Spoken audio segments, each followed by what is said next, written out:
Hello besties, welcome back to filmy storyline. ಇವತ್ತು ನಾನು already explain ಮಾಡಿರೋ ಅಂಥ ವಧು ವೆಬ್ ಸೀರೀಸ್ನ ಸೀಸನ್ 2ನ ಎಕ್ಸ್ಪ್ಲೈನ್ ಮಾಡಲಿಕ್ಕೆ ಅಂತ ಬಂದಿದ್ದೀನಿ. ನೀವೆಲ್ಲರೂ ಕೂಡ ಸೀಸನ್ 1ನ್ನು ಆಲ್ರೆಡಿ ನೋಡಿದ್ದೀರಾ. ವಧು ವೆಬ್ ಸೀರೀಸ್ ಇನ್ನೂ ಕೂಡ ತೆಲುಗುನಲ್ಲಿ ರಿಲೀಸ್ ಆಗದೇ ಇರೋ ಕಾರಣ ಬೆಂಗಾಲಿನಲ್ಲಿ ಆಲ್ರೆಡಿ ರಿಲೀಸ್ ಆಗಿರೋ ಅಂಥ ಇಂದು ವೆಬ್ ಸೀರೀಸ್ ಸೀಸನ್ 2ನ ಈ ದಿನ ನಾನು ಎಕ್ಸ್ಪ್ಲೈನ್ ಮಾಡ್ತಾ ಇದ್ದೀನಿ. ಅದರಲ್ಲಿ ಕ್ಯಾರೆಕ್ಟರ್ಗಳ ನೇಮ್ ಎಲ್ಲ ಚೇಂಜ್ ಇದೆ. ಸೊ ಅದು ಹೇಳಿದ್ರೆ ನಿಮ್ಗೆ ಅಷ್ಟಾಗೆ ಅರ್ಥ ಆಗಲ್ಲ ಅಂತ ಈಗ ನಾವು ಆಲ್ರೆಡಿ ವಧು ವೆಬ್ ಸೀರೀಸ್ನಲ್ಲಿ ಯಾವೆಲ್ಲ ನೇಮ್ಗಳನ್ನ ಯೂಸ್ ಮಾಡ್ತಿದ್ರೋ ಅದೇ ನೇಮ್ನ ಯೂಸ್ ಮಾಡಿಕೊಂಡು ನಿಮ್ಮ ಮುಂದೆ ಎಕ್ಸ್ಪ್ಲೈನ್ ಮಾಡ್ತಾ ಇದ್ದೀನಿ. ನಿಮಗೆ ಈ ಒಂದು ವೆಬ್ ಸೀರೀಸ್ ಏನು ಅನ್ನಿಸ್ತು ಅನ್ನೋದನ್ನ ಕಮೆಂಟ್ ಮಾಡಿ ತಿಳಿಸಿ. ಇನ್ಯಾಕೆ ತಡ ಮಾಡೋದು, ಬನ್ನಿ ವಿಡಿಯೋ ಸ್ಟಾರ್ಟ್ ಮಾಡೋಣ. Let's begin the video. Season 1 ಎಂಡಿಂಗ್ನಲ್ಲಿ ಇನ್ಸ್ಪೆಕ್ಟರ್ ಎನ್ಕ್ವೈರಿ ಎಲ್ಲ ಮುಗಿಸೋದ್ಮೇಲೆ ಎಲ್ಲರೂ ಕೂಡ ಆಚೆ ಬಿಟ್ಟಂಥ ಸಂದರ್ಭದಲ್ಲಿ ಕಾರಲ್ಲಿ ಬಂದಂಥ ವ್ಯಕ್ತಿನ ನೋಡಿ ಎಲ್ಲರೂ ಕೂಡ ಶಾಕ್ ಆಗಿ ನಿಂತ್ಕೊಳ್ತಾರೆ. ಕಾರಲ್ಲಿ ಬಂದಂಥ ವ್ಯಕ್ತಿ ಬೇರೆ ಯಾರು ಅಲ್ಲ, ಪದ್ಮ ಆಗಿರ್ತಾರೆ. ಪದ್ಮನ ನೋಡಿದಂಥ ಇವರೆಲ್ಲರೂ ಕೂಡ ಶಾಕ್ ಆಗ್ತಾರೆ. ಪದ್ಮನನ್ನು ಕೂಡ ಇಂಟರಾಗೇಷನ್ಗೆ ಅಂತ ಆರ್ಯನೇ ಕರೆಸಿರ್ತಾನೆ. ಇದನ್ನು ನೋಡಿದಂಥ ಇಂದು ಪದ್ಮನ ಕಂಡೀಷನ್ ಹೀಗಿರೋವಾಗ ಏನಕ್ಕೋಸ್ಕರ ಅವರನ್ನು ಪೊಲೀಸ್ ಸ್ಟೇಷನ್ಗೆ ಕರೆಸ್ದೆ ಅಂತ ಕೇಳೋವಾಗ, ಹಾಗಲ್ಲ ಅದಕ್ಕೆ ಇನ್ಸ್ಪೆಕ್ಟರ್ ಎಲ್ಲರೂ ಕೂಡ ಎನ್ಕ್ವೈರಿ ಮಾಡಬೇಕು ಅಂತ ಕರೆದಿದ್ರಿಂದ ಪದ್ಮನ್ನು ಕೂಡ ಕರ್ಕೊಂಡ್ಬಂದೆ ಅಂತ ತಿಳಿಸ್ತಾನೆ. ಪದ್ಮನ ಹತ್ರ ಬಂದಂತ ಅವರಮ್ಮ ಜಾಸ್ತಿ ಇನ್ಸ್ಪೆಕ್ಟರ್ ಹತ್ರ ಏನು ಮಾತಾಡಬೇಡ, ಆದಷ್ಟು ಸೈಲೆಂಟ್ ಆಗಿ ಇರು ಅಂತ ಹೇಳೋವಾಗ, ನಾನೇನಾದ್ರೂ ಮಾತಾಡಿದ್ರೆ ತಿರ್ಗಾ ವಾಪಸ್ ನನಗೆ ಹೊಡಿತೀರಾ ಅಲ್ವಾ ಅಂತ ಪದ್ಮ ಕೇಳ್ತಾರೆ. ಆಗ್ಲೇನೆ ಅವರಮ್ಮ ಇನ್ಸ್ಪೆಕ್ಟರ್ ಹತ್ರ ಇನ್ವೆಸ್ಟಿಗೇಷನ್ಗೆ ಅಂತ ಕರ್ಕೊಂಡೋಗಿ ಕೂರ್ಸೋವಾಗ ಇನ್ಸ್ಪೆಕ್ಟರ್ ಕೂಡ ಪದ್ಮನ ಹತ್ರ ಕೆಲವೊಂದು ಪ್ರಶ್ನೆಗಳನ್ನ ಕೇಳ್ತಾರೆ. ಇಲ್ಲೋಡಮ್ಮ, ನೀನೇನಾದ್ರೂ ನಿನ್ ಫ್ಯಾಮಿಲಿ ಬಗ್ಗೆನೋ ಇಲ್ಲ ವೈಷ್ಣವಿ ಬಗ್ಗೆನೋ ಏನಾದ್ರೂ ಹೇಳ್ಬೇಕು ಅಂತಿದ್ಯಾ ಅಂತ ಕೇಳೋವಾಗ, ಇಲ್ಲ ಸರ್, ನಾನೇನು ಹೇಳ್ಬೇಕು ಅಂತ ಅನ್ಕೊಂಡಿಲ್ಲ ಸರ್ ಅಂತ ಹೇಳ್ತಾರೆ. ಹಾಗೇನೆ ಪದ್ಮನ್ ಜೊತೆ ಮಾತಾಡ್ತಾ, ನಿನಗೆ ಯಾವ ಫುಡ್ ಇಷ್ಟ ಅಂತ ಕೇಳೋವಾಗ, ನನಗೆ ಏನ್ ಇಷ್ಟನೋ ವೈಷ್ಣವಿ ಅದನ್ನೇ ಮಾಡ್ಕೊಡ್ತಾ ಇದ್ಲು, ಆದ್ರೆ ಈಗ ಅವಳೇ ಇಲ್ವಲ್ಲ ಅಂತ ಹೇಳಿ ಅಳೋದಕ್ಕೆ ಶುರು ಮಾಡ್ತಾರೆ. ಆಗ್ಲೇ ಅಲ್ಲಿಗೆ ಬಂದಂತ ಇಂದು, ಸರ್ ಅವ್ರಿಗೆ ಜಾಸ್ತಿ ಪ್ರಶ್ನೆ ಮಾಡ್ಬೇಡಿ, ತುಂಬಾನೇ ಎದುರುಕೊಳ್ತಾರೆ ಅಂತ ಹೇಳೋವಾಗ ಇನ್ಸ್ಪೆಕ್ಟರ್, ಹಾಗೇನಿಲ್ಲ ಅಮ್ಮ, ಜಸ್ಟ್ ಫುಡ್ ಬಗ್ಗೆ ಅಷ್ಟೇ ವಿಚಾರಿಸಿದ್ದು, ನೀವ್ ಇವಾಗ ಇವ್ರನ್ನ ಕರ್ಕೊಂಡೋಗಿ ಮತ್ತೆ ಯಾವತ್ತಾದ್ರೂ ನಾನು ಇವ್ರ ಜೊತೆಗೆ ಮಾತಾಡ್ತೀನಿ ಅಂತ ಹೇಳ್ತಾರೆ. ಪದ್ಮ ಎದ್ದೋಗ್ತಾ ಇರ್ಬೇಕಾದ್ರೇನೆ ಒಳ್ಳೆ ಮನ್ಸಿರೋ ಅಂತ ಹುಡುಗಿರ್ಗೆ ಒಳ್ಳೇದಾಗೋದಿಲ್ಲ ಅಂತ ಹೇಳ್ತಾರೆ. ಇದನ್ನ ಕೇಳಿಸ್ಕೊಂಡಂತ ಇನ್ಸ್ಪೆಕ್ಟರ್, ಹಾಗೇನಿಲ್ಲಮ್ಮ, ಒಳ್ಳೆಯವ್ರಿಗೆ ಒಳ್ಳೇದೇ ಆಗೋದು ಅಂತ ಹೇಳಿ ಅಲ್ಲಿಂದ ಕಳಿಸ್ತಾರೆ. ಆಗ ಇಂದು ಅಲ್ಲೇ ನಿಂತಿದ್ದಂತ ಇಂದುನ ಕರೆದು, ಪದ್ಮನ್ ಪ್ರಕಾರ ಒಳ್ಳೆ ಮನ್ಸಿರೋ ಅಂತ ವ್ಯಕ್ತಿ ನೀನೇನೇನಮ್ಮ ಅಂತ ಕೇಳೋವಾಗ, ಹೌದು ನಾನೇ, ಹಾಗೇನೆ ವೈಷ್ಣವಿ ಕೂಡ ಒಳ್ಳೆಯವರೇ ಆಗಿದ್ರು ಅಂತ ತಿಳಿಸ್ತಾರೆ. ಅದಕ್ಕೆ ಇನ್ಸ್ಪೆಕ್ಟರ್, ನನ್ಗನ್ಸೋ ಪ್ರಕಾರ ಪದ್ಮನ್ಗೆ ನಿನ್ ಮೇಲೆ ತುಂಬಾ ನಂಬಿಕೆ ಇದೆ ಅಂತ ಅನ್ಸತ್ತೆ, ನೀನ್ ಕೇಳ್ಬೇಕಾಗಿರೋಂತ ಅಷ್ಟು ಕ್ವೆಶನ್ಸ್ ಅನ್ನ ಪದ್ಮನಿಗೆ ನೀನ್ ಕೇಳ್ಬೇಕು ಅಂತಂದ್ರೆ ಅವ್ರ ಜೊತೆಗೆ ನೀನ್ ಕ್ಲೋಸ್ ಆಗೋದ್ರಿಂದ ಮಾತ್ರ ಸಾಧ್ಯ ಅಂತ ತಿಳಿಸ್ತಾರೆ. ಅಷ್ಟು ಮಾತ್ರ ಅಲ್ಲದೆ ಪದ್ಮನ ಹತ್ರ ಫುಡ್ಡಿನ ಬಗ್ಗೆ ವಿಚಾರಿಸುವಾಗ ಗೊತ್ತಾಗತ್ತೆ, ಪದ್ಮ ತಿಂದಂತ ಫುಡ್ಡನ್ನೇ ವೈಷ್ಣವಿನೂ ಕೂಡ ತಿಂದಿರೋದು ಅಂತ. ಅದ್ರಲ್ಲೇ ಉಮ್ಮತ್ ಎಲೆಯ ವಿಷ ಪತ್ತೆ ಆಗಿರೋದು. ವೈಷ್ಣವಿ ತಿಂದಿರೋ ಫುಡ್ಡು ನಿಮ್ಮ ಮದುವೆನಲ್ಲಿದ್ದ ಮೆನುನಲ್ಲಿ ಇದ್ದಿದೆ. ನನ್ನ ಪ್ರಶ್ನೆ ಏನು ಅಂದ್ರೆ, ವೈಷ್ಣವಿ ನಿಮ್ಮ ಮದುವೆಗೆ ಬಂದಿಲ್ಲ, ಅವ್ರಿಗೆ ಯಾರಾದ್ರೂ ಪಾರ್ಸಲ್ ಕೊಟ್ಟಿರ್ಬೋದಾ ಅಂತ ಕೇಳೋವಾಗ ಇಂದುಗೆ ಆರ್ಯನ್ ಮೇಲೆ ಡೌಟ್ ಬರುತ್ತೆ. ಯಾಕೆ ಅಂತಂದ್ರೆ ವೈಷ್ಣವಿ ಎಲ್ಲಿದ್ದಾಳೆ ಅನ್ನೋ ವಿಚಾರ ಆರ್ಯನಿಗೆ ಮಾತ್ರ ಗೊತ್ತಿರುತ್ತೆ. ಸ್ಟೇಷನ್ ಇಂದ ಬಂದಂತ ಇಂದು ಆರ್ಯನಿಗೆ 2 ಕ್ವೆಶನ್ ಮಾಡ್ತಾಳೆ. ನೀನೇನಾದ್ರೂ ಮದುವೆ ಊಟನ ವೈಷ್ಣವಿಗೆ ತಗೊಂಡೋಗಿ ಕೊಟ್ಟಿಯಾ ಅಂತ ಕೇಳೋವಾಗ ಆರ್ಯ ಇಲ್ಲ ಅಂತ ಹೇಳ್ತಾರೆ. ಅಷ್ಟು ಮಾತ್ರ ಅಲ್ಲದೆ ವೈಷ್ಣವಿ ಹಾಸ್ಟೆಲ್ ಅಲ್ಲಿ ಇದ್ದಾಳೆ ಅನ್ನೋ ವಿಚಾರ ನಿನ್ ಬಿಟ್ಟು ಬೇರೆ ಯಾರಿಗಾದ್ರೂ ಗೊತ್ತಾ ಅಂತ ಕೇಳೋವಾಗ ಅದಕ್ಕೂ ಕೂಡ ಆರ್ಯ ಯಾರಿಗೂ ಗೊತ್ತಿಲ್ಲ ಅಂತ ತಿಳಿಸ್ತಾನೆ. ಈ ರೀತಿಯಾಗಿ ಆರ್ಯ ಮತ್ತೆ ಇಂದು ಇಬ್ರು ಕೂಡ ಸಪರೇಟ್ ಆಗಿ ಯಾವಾಗ್ಲೂ ಮಾತಾಡ್ತಾ ನಿಂತಿದ್ದನ್ನ ನೋಡಿದಂತ ಆನಂದ್ ಹಾಗೆ ಆನಂದ್ ಮನೆಯವ್ರಿಗೆಲ್ರಿಗೂ ಕೂಡ ಇಂದು ಮೇಲೆ ತುಂಬಾನೇ ಕೋಪ ಬರುತ್ತೆ. ಅವತ್ತಿನ ದಿವ್ಸನೇ ಪದ್ಮನ ಅವ್ರಮ್ಮ ಇನ್ಸ್ಪೆಕ್ಟರ್ ಹತ್ರ ಏನು ಹೇಳ್ಬೇಡ ಅಂದ್ರೂ ಕೂಡ ಯಾಕೆ ಅಷ್ಟೆಲ್ಲ ಮಾತಾಡಿದೆ ಅಂತ ಹೇಳಿ ಆಚೆ ಕಡೆ ಕೂರಿಸಿ ಸ್ನಾನ ಮಾಡಿಸೋದನ್ನ ನೋಡ್ದಂತ ಇಂದು, ಪದ್ಮನ್ನ ಏನಕ್ಕೆ ಇಲ್ಲಿ ಕೂರಿಸಿ ಸ್ನಾನ ಮಾಡ್ತಾ ಇದ್ದೀರಾ, ಇನ್ಮೇಲೆ ಪದ್ಮ ನನ್ನ ಜೊತೆನೆ ಮಲ್ಕೊಂಡ್ಲಿ ಅಂತ ಹೇಳಿ, ಹಾಗೇನೆ ನಾನು ಸ್ನಾನ ಮಾಡೋ ಅಂತ ಬಾತ್ರೂಮ್ನೇ ಯೂಸ್ ಮಾಡಲಿ ಅಂತ ಹೇಳಿ ಅವಳನ್ನ ಕರ್ಕೊಂಡು ಹೋಗ್ತಾರೆ.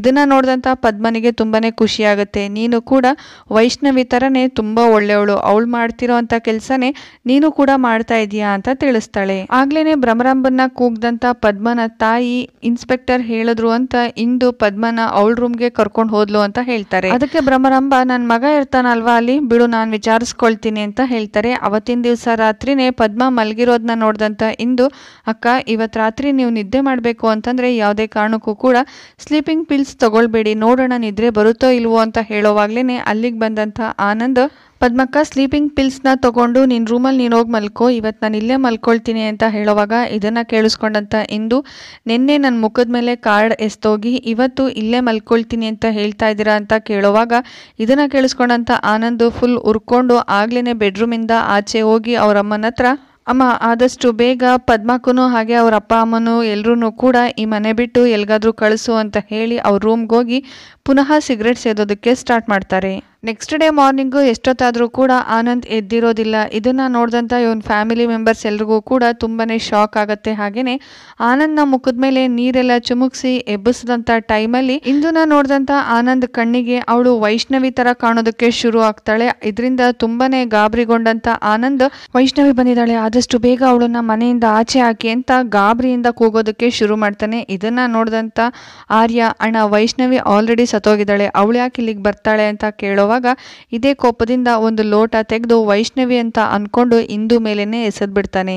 ಆಗ್ಲೇನೆ ಅಲ್ಲಿಗೆ ಬಂದಂತ ಮನೆ ಕೆಲಸದ ವ್ಯಕ್ತಿ ಆರ್ಯನ ಹತ್ರ ನೀವು ಹೇಳ್ದಂತ ಅಷ್ಟು ಸಾಮಾನುಗಳನ್ನ ತಂದಿಟ್ಟಿದ್ದೀನಿ ಅಂತ ಹೇಳೋವಾಗ ಇದನ್ನ ಕೇಳಿಸ್ಕೊಂಡಂತ ಭ್ರಮರಾಂಬ ಏತಕ್ಕೋಸ್ಕರ ಅಷ್ಟೊಂದೆಲ್ಲ ಸಾಮಾನುಗಳನ್ನ ತರಿಸಿದ್ಯಾ ಅಂತ ಕೇಳ್ತಾರೆ. ಅದಕ್ಕೆ ಆರ್ಯ, ಇವತ್ತಿಗೆ ವೈಷ್ಣವಿ ಸತ್ತೋಗಿ 3 ದಿವಸ ಆಯ್ತು, ನಾನು ಅವಳಿಗೋಸ್ಕರ ಕಾರ್ಯ ಮಾಡ್ಬೇಕು ಅಂತಿದ್ದೀನಿ ಅಂತ ತಿಳಿಸ್ತಾನೆ. ಇದಕ್ಕೆ ಭ್ರಮರಾಂಬಂಗೆ ತುಂಬಾನೇ ಕೋಪ ಬಂದು, ಅವಳಿಂದ ಮನೆಯಲ್ಲಿ ಏನೆಲ್ಲ ಆಗ್ತಿದೆ ಅಂತ ಗೊತ್ತಿದೆ ಅಲ್ವಾ, ಆದ್ರೂ ಕೂಡ ಅವಳಿಗೇನೆ ಪೂಜೆ ಮಾಡ್ಬೇಕು ಅಂತಿದ್ಯಾ ಅಂತ ಕೇಳೋವಾಗ ಆದಷ್ಟು ಬೇಗ ಈ ರೂಮ್ನ ಖಾಲಿ ಮಾಡಿದ್ರೆ ನಾನು ಇಲ್ಲೇನೆ ಪೂಜೆ ಮಾಡ್ತೀನಿ ಅಂತ ಹೇಳಿ ಅಲ್ಲಿಂದ ಆಚೆ ಕಡೆ ಹೊರಟೋಗ್ತಾನೆ. ಹೊರಗೆ ಬಂದಂತ ಆರ್ಯ ಅವ್ರ ಅತ್ತಿಗೆ ಹತ್ರ ವೈಷ್ಣವಿಗೆ ಕಾರ್ಯ ಮಾಡಬೇಕು ಅಂತ ಇದ್ದೀನಿ, ನನಗೆ ನೀವು ಹೆಲ್ಪ್ ಮಾಡ್ತೀರಾ ಅಂತ ಕೇಳೋವಾಗ ಮನೆಯವರೆಲ್ಲರೂ ಕೂಡ ವೈಷ್ಣವಿ ವಿಷಯದಲ್ಲಿ ತುಂಬಾನೇ ಕೋಪ ಆಗಿದ್ದಾರೆ, ನೀನು ಆಚೆ ಕಡೆನೆ ಕಾರ್ಯ ಮಾಡ್ಬೋದಲ್ವಾ ಅಂತ ಕೇಳ್ತಾರೆ.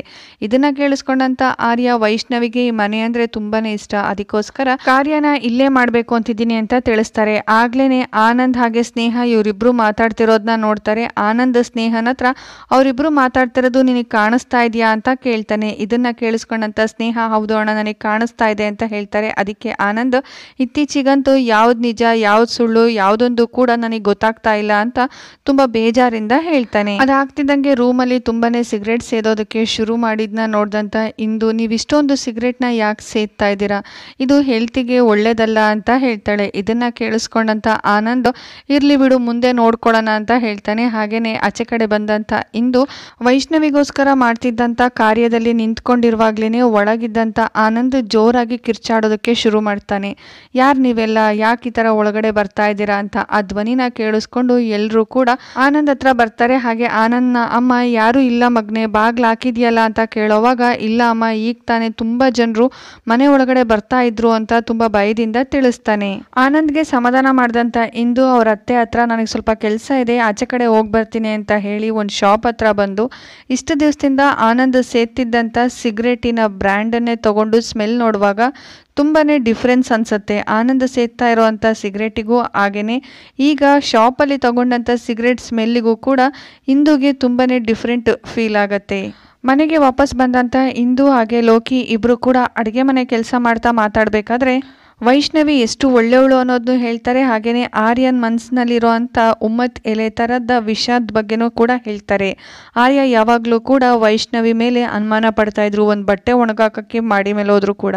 ಆ ಅಮ್ಮ ಯಾವತ್ತೂ ಕೂಡ ಆಚೆ ಕಡೆ ಓದಂಥವ್ರೇ ಅಲ್ಲ, ಆದರೂ ಕೂಡ ಅವ್ರು ಹೇಗೆ ಬೇರೆಯವ್ರ ಜೊತೆ ಸಂಬಂಧ ಇಟ್ಕೊಳ್ಳೋದಕ್ಕೆ ಸಾಧ್ಯ ಅನ್ನೋದು ಮಾತ್ರ ಗೊತ್ತಾಗ್ತಿಲ್ಲ ಅಂತ ಹೇಳೋವಾಗ ಇದನ್ನ ಕೇಳಿಸ್ಕೊಂಡಂತಹ ಇಂದು, ಹಾಗಾದ್ರೆ ಆರ್ಯ ನನ್ನ ಹತ್ರ ಸುಳ್ಳು ಹೇಳ್ತಾ ಇದ್ದಾನ ಅಂತ ಅನ್ಕೊಳ್ತಾರೆ.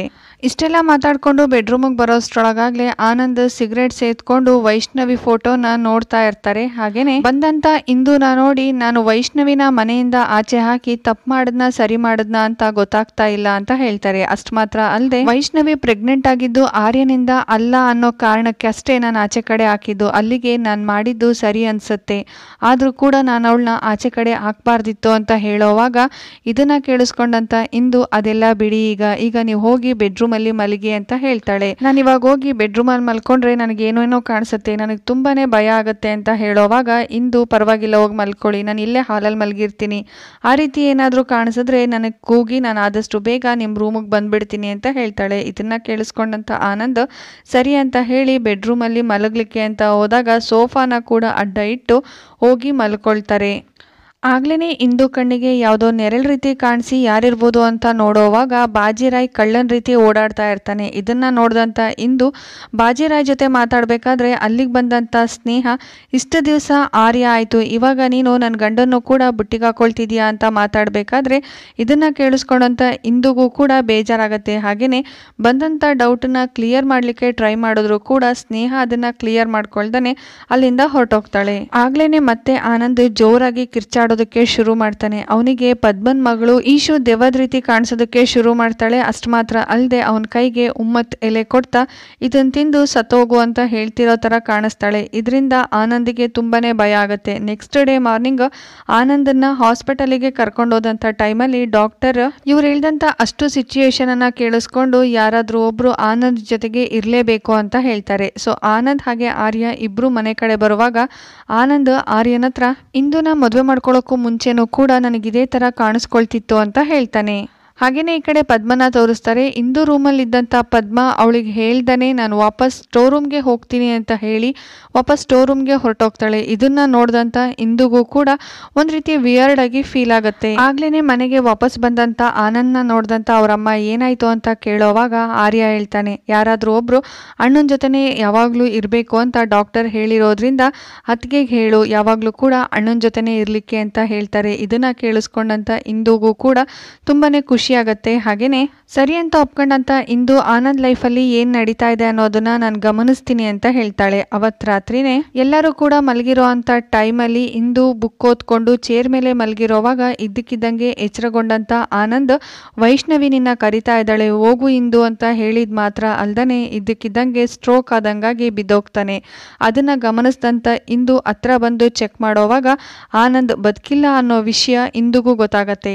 ಇದನ್ನ ನೋಡಿದಂತ ಇಂದು ಮನೆಯವ್ರಿಗೂ ಹಾಗೆ ಇಂದುಗೂ ಕೂಡ ತುಂಬಾನೇ ದುಃಖ ಆಗತ್ತೆ. ಸೊ ಇಲ್ಲಿಗೆ 3 ಎಪಿಸೋಡ್ಸ್ ಮುಗ್ದಿದೆ. ಆದಷ್ಟು ಬೇಗ ನೆಕ್ಸ್ಟ್ ಎಪಿಸೋಡ್ಸ್ಗಳನ್ನು ಕೂಡ ನಿಮ್ಮ ಮುಂದೆ ತರ್ತೀನಿ. ಇದುವರೆಗೂ ಎಕ್ಸ್ಪ್ಲೇನ್ ಮಾಡಿರೋ ಅಂತ ಇಷ್ಟು ಎಪಿಸೋಡ್ಸು ಹೇಗೆ ಬಂದಿದೆ ಅನ್ನೋದನ್ನ ಕಮೆಂಟ್ ಮಾಡಿ ತಿಳಿಸಿ. ಸೊ ನಾನು ನಿಮ್ಮನ್ನು ನೆಕ್ಸ್ಟ್ ಎಪಿಸೋಡ್ಸ್ಗಳಲ್ಲಿ ಆದಷ್ಟು ಬೇಗ ಮೀಟ್ ಮಾಡ್ತೀನಿ.